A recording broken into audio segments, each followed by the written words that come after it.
Piduguralla municipal vice chairman పీఠాన్ని TDP కైవసం చేసుకుంది. ఉన్నాం భారతిని ఏకగ్రీవంగా ఎన్నుకున్నారు కౌన్సిలర్లు. మున్సిపల్ వైస్ చైర్మన్ ముక్కంటి మృతితో ఎన్నిక అనివార్యమైంది.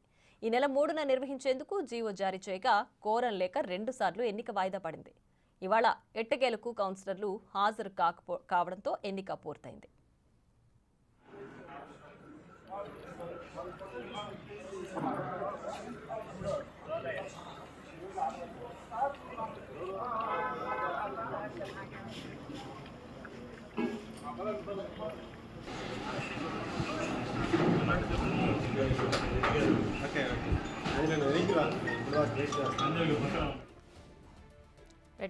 పిడుగురాళ్లలో మున్సిపల్ వైస్ చైర్మన్ పీఠాన్ని టీడీపీ కైవసం చేసుకుంది. ఉన్నాం భారతిని ఏకగ్రీవంగా ఎన్నుకున్నారు కౌన్సిలర్లు. అయితే మున్సిపల్ వైస్ చైర్మన్ ముక్కంటి మృతితో ఈ ఎన్నిక అనివార్యమైంది. ఇప్పటికే ఈ నెల 3న నిర్వహించేందుకు జీవో జారీ చేయగా కోరం లేక ఇది 2 సార్లు వాయిదా పడింది. ఇక ఇవాళ ఎట్టకేలకు కౌన్సిలర్లు హాజరు కావడంతో ఎన్నిక పూర్తయింది.